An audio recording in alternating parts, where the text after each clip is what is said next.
faith is running low and you just can't seem to figure it out. You know you should keep walking, but you just don't see how. Don't doubt in the dark what he said in the light. He's still the same God in the day or the night. This trial won't define you, it will only refine you. You know there's a plan, though you don't see it now. Your God will not forget you, He'll eventually direct you. So don't be afraid, because you can know your heart may be wounded, all your plans adjusted, your faith may be tested, but God can be trusted.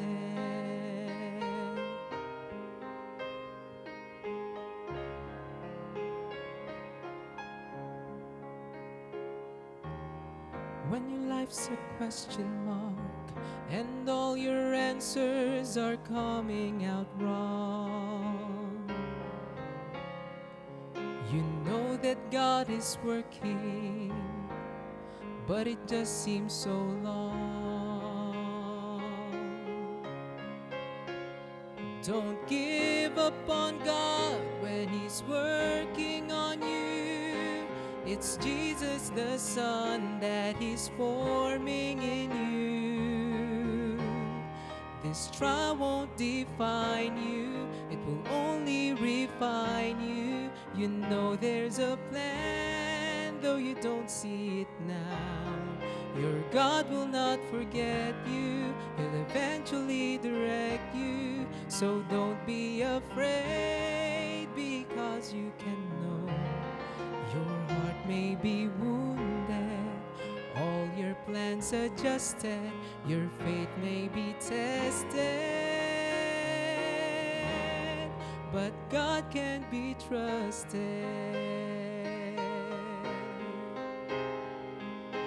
Finish the course God has laid at your feet. Never give less than your best. Pour out your heart, take one day at a time. God will do the rest. This trial won't define you, it will only refine you. You know there's a plan, though you don't see it now.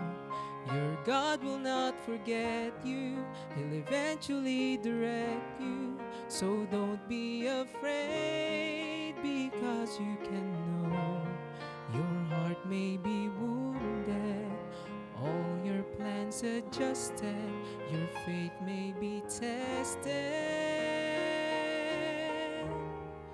but God can be trusted.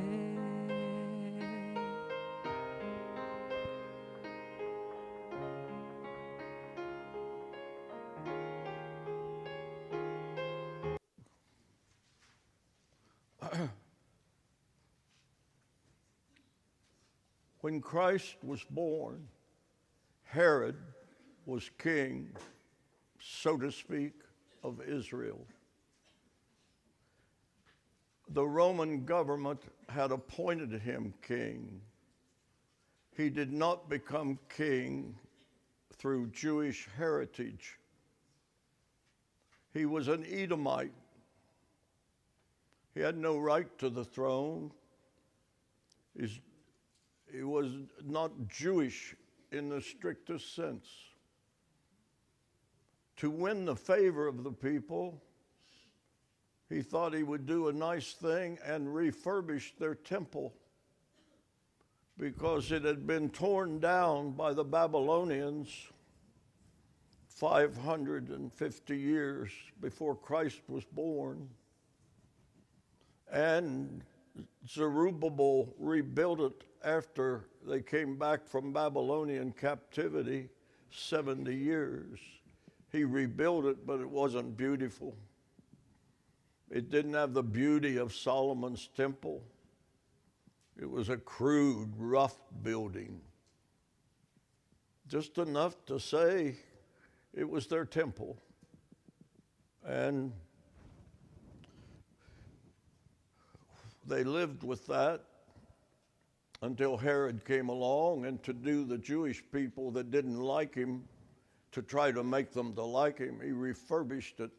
He started working 40 years before Christ was born, and it wasn't finished until 60 A.D. after Christ. They worked on it during Christ and afterwards. Herod died shortly after Jesus was born. His son Archelaus took over. He took over Jerusalem and that area, but another son took over Samaria and the center part of the country. And way up in the corner, the third son, he didn't get much. He was Philip, Herod Philip. He's way up in the corner. Archelaus killed so many people. It wasn't long. He was just like his father. Herod the Great killed people right and left. He killed many of his wives and some of his own children. And Archelaus was just like his father. He's killing people, and someone killed him. And then another Herod Antipas took over. But we got Philip way up there in the north at the base of Mount Hermon, and you don't hear anything about him. Herod Agrippa, Paul stood before him. Herod Agrippa's father was eaten by worms in the 12th chapter of Acts for taking the glory of God. Herod Agrippa, later his son, Paul stood before him.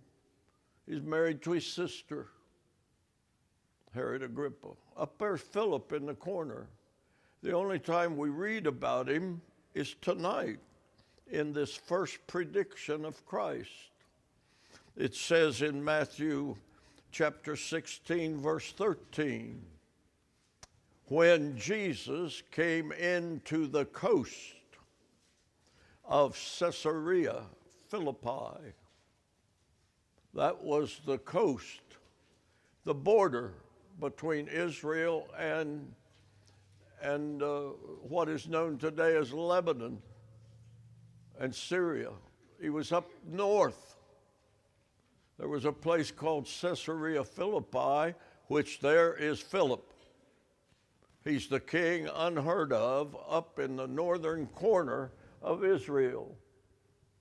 Never hear a thing about him except he had some property up there he dedicated to Caesar, the king of Rome. Caesarea Philippi was the place was called. Philip was the authority up there. He made this place a beauty for Caesar. Caesarea Philippi. Jesus and his disciples were traveling. There were cool places there right beside the Mount Hermon where the water gushes out that makes the Hula Valley and then Galilee and then the Dead Sea. It all comes out of that mountain Hermon. And it's a cool place and a nice place. Jesus and his disciples stopped there. There were big rocks there, are still there today. And they're no doubt sitting on those rocks in the cool of the day, resting. They've been traveling. And Jesus asked a question. You disciples, you go to the marketplace, you talk with people. Whom do men say that I am? And they said, Some say that thou art John the Baptist. Those people would believe in reincarnation, that John the Baptist has come back, and this time he's Jesus. They believe that you're John the Baptist. Herod believed that. When he heard about Jesus, he said, that's John the Baptist. And some say you're Elijah, miracle-working prophet, one of the great prophets of the Old Testament. They never wrote. Elijah and Elisha never wrote. There's no book of Elijah, no book of Elisha. They were preaching prophets. And some say you're Elias because you're going all over the country preaching. And others say that you're Jeremiah because he wept when he preached, and they've seen your tears. They saw him with Lazarus. They saw him. You weep. They think you're Jeremiah. Come back. Or one of the other prophets. Some say you're a prophet. They don't know which one, but you're a prophet. That's what the woman in Samaria said to him when he found out that she found out that he knew that she had 5 husbands and was living with a man unmarried. He said, you're a prophet. The only way you could know that, you're a prophet. And later he said, I'm the Messiah. And he said unto them, so that's what they say about me. But what do you say? You disciples, who do you say that I am? What you're thinking? You've been with me. Do you think I'm a prophet? Do you think I'm reincarnated? What do you think of me? And Peter answered and said, thou art the Messiah. Thou art the Christ. Not very many people believed that because they were looking for a ruler, not a redeemer. They was looking for someone to come and rule Israel and throw Rome out of the country so that they could stop paying taxes and living under the thumb of Rome. They wanted a Messiah to set them free from Rome. That couple on the Emmaus Road that night of the resurrection said that. We had so hoped that he had set us free. Well, thou art the Messiah. You're the Son of God. You're the Son of the living God. Never had anybody ever said that to Jesus. Nobody had ever made that statement before.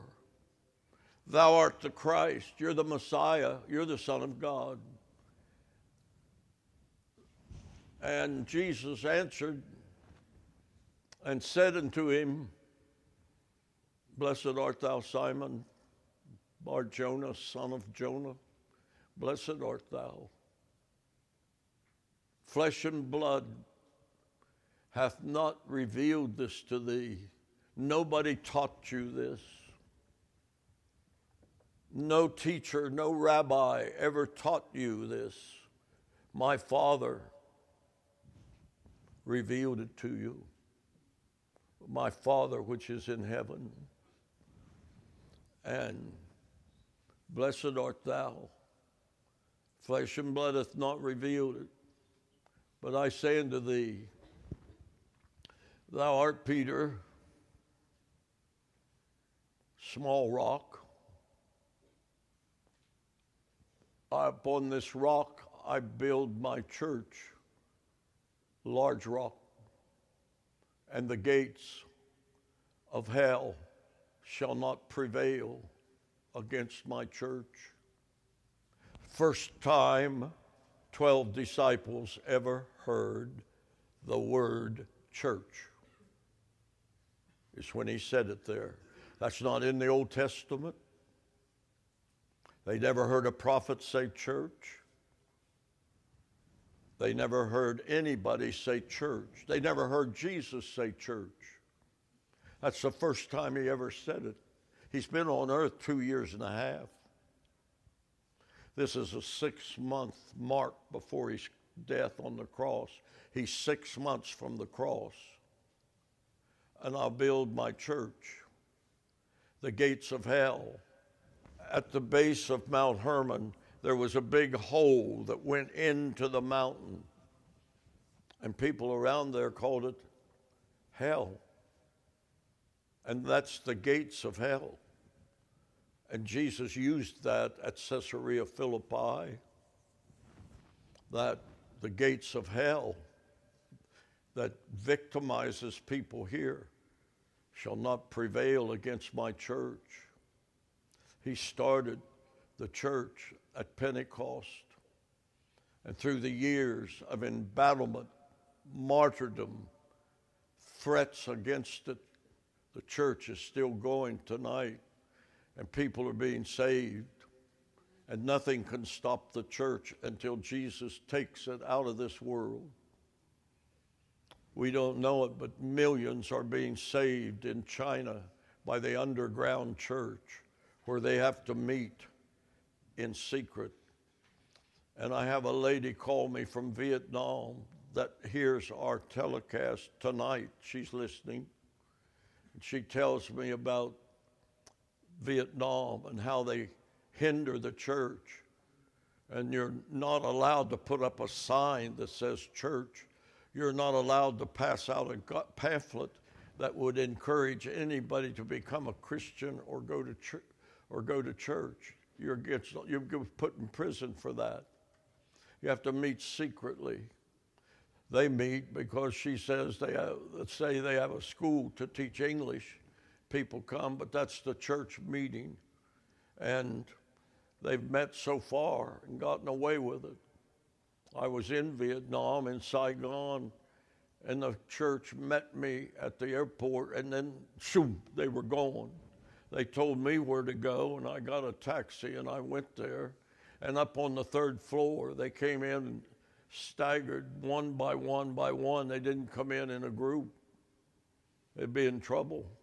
So I met up there with them, sat on a bed on the 3rd floor, sang real softly with a boy playing the guitar, and I talked quiet, and we met, a large group upstairs in that room.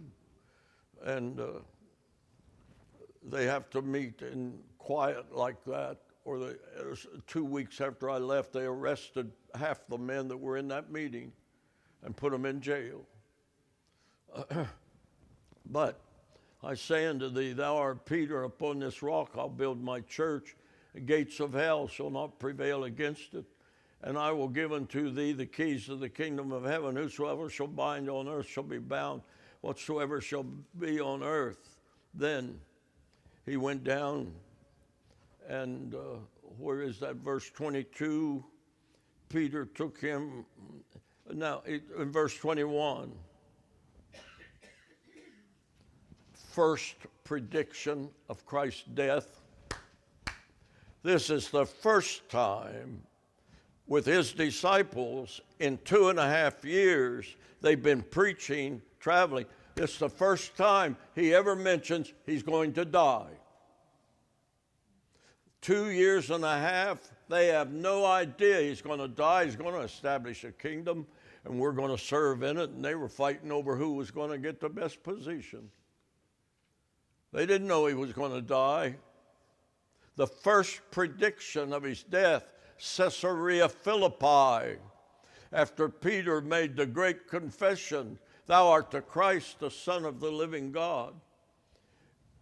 From that time forth, not until that time, Jesus began to show unto his disciples how that he must go into Jerusalem.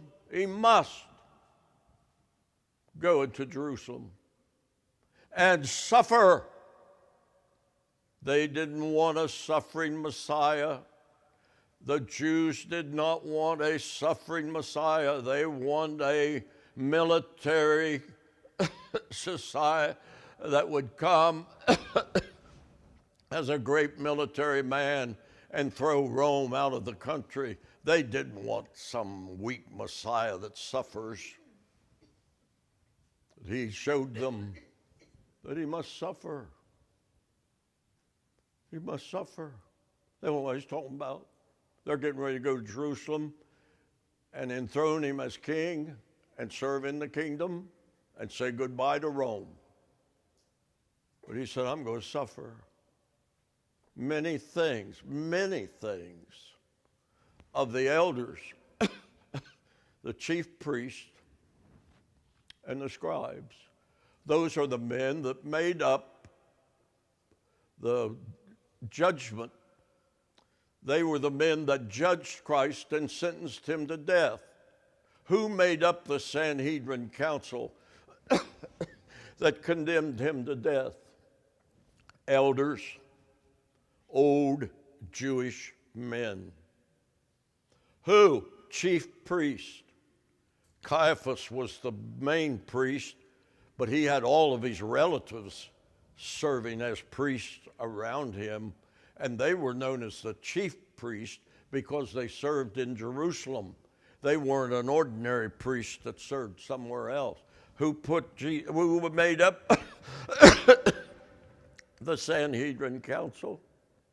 Elders, chief priests, and scribes, the men that translated and interpreted and taught the law of God. All religious leaders. This isn't a bunch of rebels. These are the religious leaders of Judaism. He will suffer many things of them and be raised again the third day. And the disciples said, my, oh my. Well, they never said a word. They don't even know what he's talking about. Why, he's not going to die. He's not going to die. Peter stepped up and began to rebuke him. Why, what you said's not going to happen. They're not going to try you. These elders and scribes, and we'll see to it that they don't. We began to rebuke him, saying, it's far from thee, Lord. This shall not be unto thee. We'll see to it that you're not going to suffer. And he turned and said to Peter, you are the devil. You're Satan. Get thee behind me. You're trying to keep me from going to the cross and paying the price for sin and taking people to heaven. You're trying to stop it, Peter. You're doing the work of the devil. Get thee behind me, Satan. And thou art an offense unto me, for thou savorest not the things that be of God, but those that be of men. That was the first prediction of his death. Caesarea Philippi, Matthew 16. That's the first prediction. We see another prediction, and moving right on to the next chapter, 17:21. The next chapter, 17:21. Howbeit, this kind go out, but by prayer and fasting. Next, while they abode, Jesus then, Son of Man, shall be betrayed into the hands of men. He will be betrayed. The way these enemies will get him is he will be betrayed. Jesus knew everything about his coming death, betrayal, and trial. He knew it down to a minute. Do you know how you're going to die? Do you know where you will die? You don't, I don't. Maybe in a rest home. Maybe eat up with cancer. May just drop dead. We don't know how we're going to die. Yeah. 6 students at Crown College got in a car to go sing, and a semi-wheel came off, hit the car and rolled it, and they all died. They didn't know how they was going to die. Jesus knew everything about his death. Everything. Not only did he know, he knew the Bible. He knew what Psalm 22 said. He knew Psalm 22. On the cross, he quoted it. My God, why hast thou forsaken me? That's Psalm 22. But they say, not the Bible, but Josephus and other historians say that Christ on the cross quoted the entire chapter of Psalm 22. Hanging on the cross, he quoted the whole chapter. It's all about his death. Psalm 22. I was reading Spurgeon, and he said, Summerfield wrote a book on, and a sermon on every verse in Psalm 22. Well, I got a friend over there, and I said, could you find that book for me? Summerfield wrote it, and Spurgeon read it, and every verse in Psalm 22 is a sermon. I had a friend, Earl McDowell, he found it. He never told me what he paid for it. I hate to think, but he gave it to me, sent it over, or some way I got it. And I had that book that Spurgeon read. Summerfield preached a sermon on every verse in Psalm 22. So I said that here and there, that I got that. I'm looking for that book. That's before I got it. So I'm sitting in St. Louis, and I'm ready to preach in a church, and they're singing and everything, and a boy behind me pecked me on the shoulder. He said, I'm just home from the Marines, just got out of the Marines. And I heard our pastor say that you were looking for a book on Psalm 22. I said, yes. He said, here it is. I don't know where that boy found that book. That boy is fresh out of the Marines, found that book for me and gave it to me. Amen. I said, let me pay. No, I want to give it to you. I heard my dad say you were looking for it. The pastor was his dad. I heard my dad say you were looking for it and gave me that book. And I got that book and I read it. And I had it and I really loved it until Cal Evans saw it. It's gone. I've never seen it since. He took it and studied it. I'm glad he did. Okay. Now he's telling them, he knows Psalm 22. Like I said, they say he quoted it on the cross. He knew Isaiah 53, which is all about his suffering. He knew the scriptures. It says, he said, you do err not knowing the scriptures, for these are they that speak of me. The Old Testament. You do err not knowing the scriptures, for these are they that speak of me. The Old Testament Bible speaks of Christ. And he knew that. He knew Psalm 22 and 69, and he knew Deuteronomy 21, where Moses alluded to the death. He knew those scriptures. He knew everything that was going to happen. We go over to, did we look at 17:21? Yes, we did, didn't we? Yeah. And Peter said, against, and I forgive him. Let's see, that's a wrong reference. That's 18:21, 17:21. The Son of Man, verse 22, shall be betrayed. The Son of Man, 17:22, The Son of Man shall be betrayed into the hands of men, and they shall kill him. He knew exactly what was going to happen. I'm going to be betrayed, and they're going to kill me. But the third day, I'll rise again. He knew. That's a prediction of Christ's death. 6 months before he died, I shall be betrayed. Why? He knew that verse that said that his friend would betray him. And I was just reading, and I read a chapter every morning. This morning was Mark 14, and I study every verse and every word. And I do that one chapter every day. And I've gone through Matthew, and I'm almost through Mark. One chapter every day. I study it from end to end. And when Judas led that group into the Garden of Gethsemane path, he had 600 men, and Jesus said, "You got swords and clubs." That's what he said. "You've got swords and clubs. Why did you do that? Why didn't you arrest me when I was speaking in the temple?"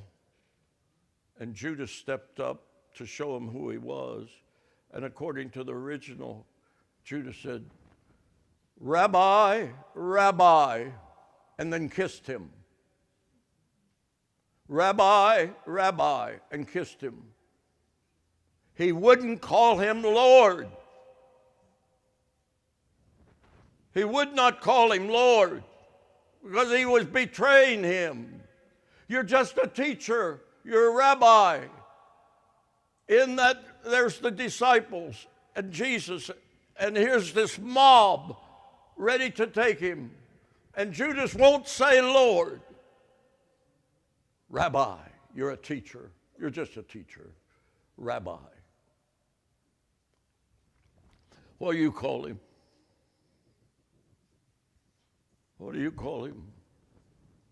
Matthew 20:17. If you're not on to me, I'm looking at verses that predict his death. And Jesus, going up to Jerusalem, took the 12 disciples apart and said to them, "Behold, we go up to Jerusalem, and the Son of Man," he referred to himself as the Son of Man in those last days, "he shall be betrayed unto the chief priest." He even knew who he would be betrayed to. He knew the men that Judas would meet with. He knew that they would be chief priests and under the scribes, and they shall condemn him to death. They're going to condemn me to death. He knew that they would try him and make a decision and condemn him to death. Not some punishment, but to death. They're going to be condemned. Matthew 26:2. Matthew 26:2. I'm showing you verses, if I get the reference right. You know that after 2 days is the feast of the Passover. And the Son of Man is betrayed to be crucified. He's telling them how he's going to die. He's going to be crucified by the Romans, because the Romans are the only people in town that crucify. Jews, if they put a man to death, stoned him like they did Stephen, the deacon. But Christ is going to be crucified. The worst way to die in all the world was crucifixion. It was for the worst of men, the lowest of men. Not even for a citizen of Rome would be crucified. It had to be a low-down, treasonous person. And Jesus said, "I'm going to be crucified. They're going to crucify me. Not stone me. not choke me. They're going to nail me to a cross. And I'm going to die on the cross, crucifixion. He knew exactly what was going to happen. Now we go to Mark 8:31. I'm showing you verses that have to do with the prediction of Christ's death. He began to teach them that the Son of Man, that's who he referred to, that he was man. He was man. He was God, but he was man to come and die, the Son of Man. God won't die. The Son of Man will die because he's a man. That's why he became a man, to die for us. He must suffer many things and be rejected of the elders and of the chief priests and scribes. That's the Sanhedrin council. And he killed and be killed. And after 3 days, he'll rise again. He knows it. They heard him over and over say, I will rise again in 3 days. 3 days passed after he died, and there wasn't one of them believed he had resurrected. And when the woman came and said he's out of the grave, they didn't believe her. After he told them and told them and told them, they didn't believe in the resurrection of Christ. But he told them, 3 days I'll rise. Okay? I got to hurry. My time's not going. Mark 10:33, saying, behold, these are predictions of his death. Behold, we go up to Jerusalem, and the Son of Man shall be delivered to that group, the chief priests, the scribes, and they shall condemn him to death and shall deliver him. Adding one thing here, they'll deliver him to the Gentiles. These predictions are different. Some of them never mention the Gentiles, but this one, he shall be delivered into the Gentiles to be put to death.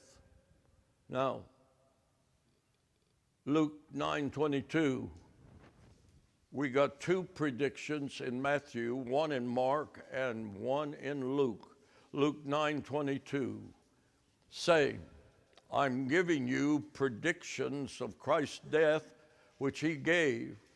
The Son of Man must suffer many things and be rejected of the elders and the chief priests and scribes and be slain and raised the third day.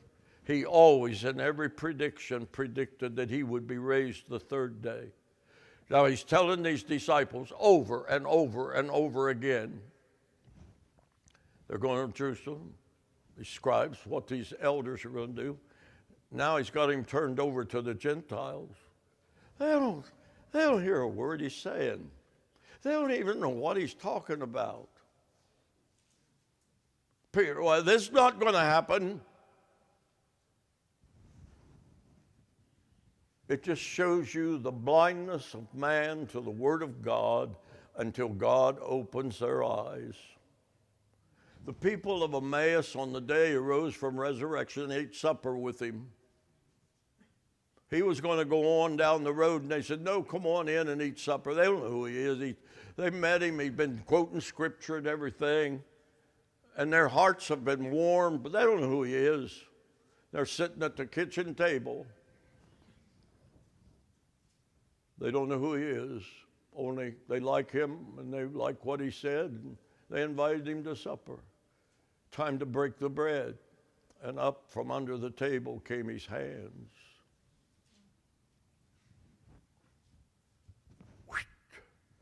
They saw the scars as he broke the bread, and their eyes were open, and they saw him for who he was. That's him. That's Jesus that died. Jesus has been talking to us. That was Jesus that was teaching us. We see who he is. And he left. But they saw who he was and ran into town telling the disciples, we saw him. But the disciples, so far, their eyes had not been opened. All through these things, 6 months he's been telling them, I'm going to die. I'm going up there. They're going to try me. They're going to turn me over to the Gentiles. I'll be crucified. They never heard a word he said because they were deaf spiritually. Yeah. I know what that is. Stand up in the pulpit and preach. Tell people this. They don't understand a thing. I preach salvation by grace through faith, that you can't do anything to save yourself, only Christ saves. I preached that to a woman for years, and she come up and said, I believe it's by works. I believe you work your way to heaven. I don't believe in that thing you talk about. Jesus paid it all, and Jesus took care of everything. She's blind as a goat and died that way. All right. Luke 9:22. He must suffer many things and be rejected of the elders and chief priests and scribes and be slain, and he raised the third day. If they didn't understand the death of Christ, it was their own fault, because he told them and told them and told them and told them in detail what was going to happen. And you can preach today detail about hell. It's black, it's dark, it's lonely, it's torment, it's suffering, it's forever. What did he say? I don't believe that. Same thing today. Same thing. Now, of all the predictions, and I got 5 minutes to give you the greatest one that goes into more detail than any of them. It's Matthew 22:18. Matthew 22:18. This is the most comprehensive of all of his predictions. Behold, here he goes again. We go up to Jerusalem. The Son of Man shall be betrayed unto the chief priests and to the scribes. They shall condemn him to death and shall deliver him to the Gentiles to mock, to scourge, and to crucify him, and the third day shall rise again. There's 6 active verbs in that statement that they will do. Let's go back one verse.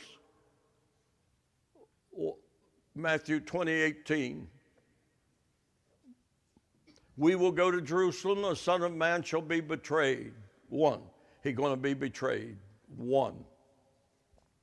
That's an active verb. Betrayed. To the chief priests and the scribes. They shall condemn him. 2. They shall condemn him. That's an active verb. They shall condemn him. That's an action word. Next. Got 2. They shall deliver him. That's 3. They shall deliver him to the Gentiles. 4. They shall mock him. 5. They shall scourge him. 3rd, they shall crucify him. That's 6 things that one statement says will be done to Christ. He knew every one of them. Go back to 18. This is the greatest verse of prediction. We go to Jerusalem, the Son of Man, as a man, not God, man. I'm a man. He became a man. He fashioned himself as man. He became a servant. He's reminding that he's going to die as a man for us. And he shall be betrayed. He knew Judas would betray him. He knew who would do it. He knew who would condemn him. The chief priests, the scribes, shall condemn him. He knew who would condemn him to death. He knew what the condemnation would be. Next verse. They shall deliver him to the Gentiles. They took him that night after pronouncing death sentence upon him over to Pilate, who is a Gentile. Gave him to Pilate. over to Herod, who is a Gentile Edomite. And then back to Herod. He has been turned over to the Gentiles. When morning came, Pilate turned him over to his soldiers, who were all Gentiles, to mock. They mocked him. They took his clothes off, threw an old robe over top of him. They beat his head. They put crown of thorns upon his head. And they beat him. And they spit upon him. And they mocked him. And they pretended to worship him. They scourged him. And they mocked him. And they're the whole thing. People, right there in those two verses, is everything they did to Christ. And he knew every one of them that was going to happen, to crucify him. And the third day he shall rise again. And the disciples don't know what he's talking about. They're getting ready for the kingdom to be established, and they're going to be in the kingdom, and Christ is going to be king. No, he says, I'm going to die. I'll suffer. Yeah. And there's people today that don't understand his death, that he was dying for us. They think it's terrible what those men did to Jesus. It's just awful. He taught good things and they killed him for teaching. No, they killed him for being God. Okay. That's it. That's the predictions.